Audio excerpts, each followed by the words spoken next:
Viancy may itinapat. At Kalingap Edo may bagong paborito. Kaya ba may itinapat si Viancy kay Kalingap Rab ay may koneksyon ba ito sa bagong paborito ni Kalingap Edo? Yan ay sama-sama nating malalaman mamaya mga Kalingap. Isang mapagpalang araw sa inyong lahat mga Kalingap, sanay hindi nyo po makalimutan na mag-like sa video na ito. At maraming salamat po sa pagpatuloy na pagsuporta lalo na kay Kuya Val Santos Matubang at Kalingap Rab. Si Kalingap Edo na yata ang pinakamaswerte kung sakaling sasagutin man siya ni Viancy mga Kalingap. Bakit? Ko ito nasabi dahil si Viancy mga Kalingap ay nasa kanya na ang lahat, hindi lang maganda at mabait, kundi masipag pa itong gumagawa sa mga gawaing bahay at lalo na sa paglalaba mga Kalingap.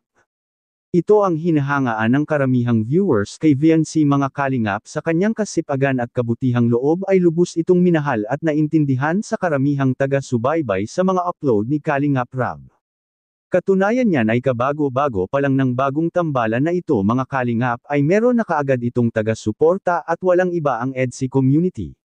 At pati na ang mga ibang mga sponsors ni Kalingap Rab ay tinutulungan din si Viancy dahil sa kanyang ipinamalas na kabaitan ay marami na ngayon ang nagmamahal sa kanya at nagpapadala ng mga tulong para sa kanilang pamilya.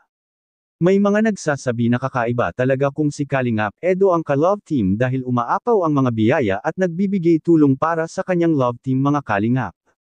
Katulad na lang dati sa si Erica pa, ang love team ni Edo ay sobrang daming nagbibigay kay Erica at nagpapadala ng mga mamahaling gamit.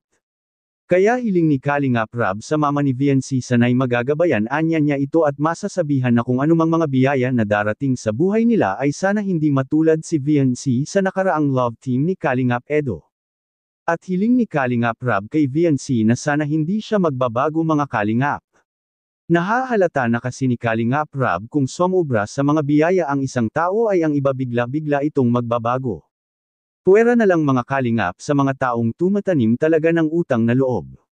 Sigurado talagang hindi sila magbabago, at ipinagtapat ni Viancy kay Kalingap Rab mga Kalingap na hindi anya siya matutulad sa ginawa ng iba sa Team Kalingap at sisikapin anya niya na mapapasaya ang lahat ng mga tagahanga ng EDSI at higit sa lahat ginagawa niya ito para sa kanyang kinabukasan at lalo na sa kanyang pamilya mga Kalingap. Sa kabilang dako naman ay si Kalingap Edo may bago na pala itong paborito. Sino kaya ito at ano kaya ito?